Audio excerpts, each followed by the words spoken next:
In today's video, I'm going to teach you how to add and manage fonts using the Creative Cloud desktop app and Adobe Fonts. Whether you're working on a design project or simply want to spice up a document, having a variety of fonts at your disposal can really make a difference. So, let's dive right in and explore this simple but valuable process. First, you'll want to open the Creative Cloud desktop app. If you're not already familiar, this app serves as your main hub for managing all things Adobe, from software installations to libraries and, in this case, fonts. Once you have the app open, direct your attention to the top bar where you'll see the fonts icon. It typically appears as an F icon. Click on it to access font options. Now, you should see an option that says Browse More Fonts. Go ahead and click this, and it will take you directly to the Adobe Fonts website.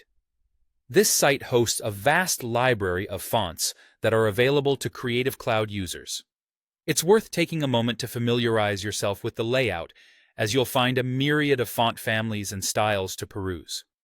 As you browse, think about what kind of font you want. Are you looking for a serif or sans serif style? Maybe something decorative? Once you find a font family that appeals to you, go ahead and click on it. This will display all the styles associated with that family, giving you a good sense of its versatility. If you like what you see and want to activate the whole set, you'll find an Add Family button. Clicking this will activate the entire font family. However, if you have your heart set on just one specific style, you can delve deeper. Open up a specific style and then click on Add Font. This option is excellent for those times when you need just one style for a particular project and want to avoid cluttering your system with unused fonts.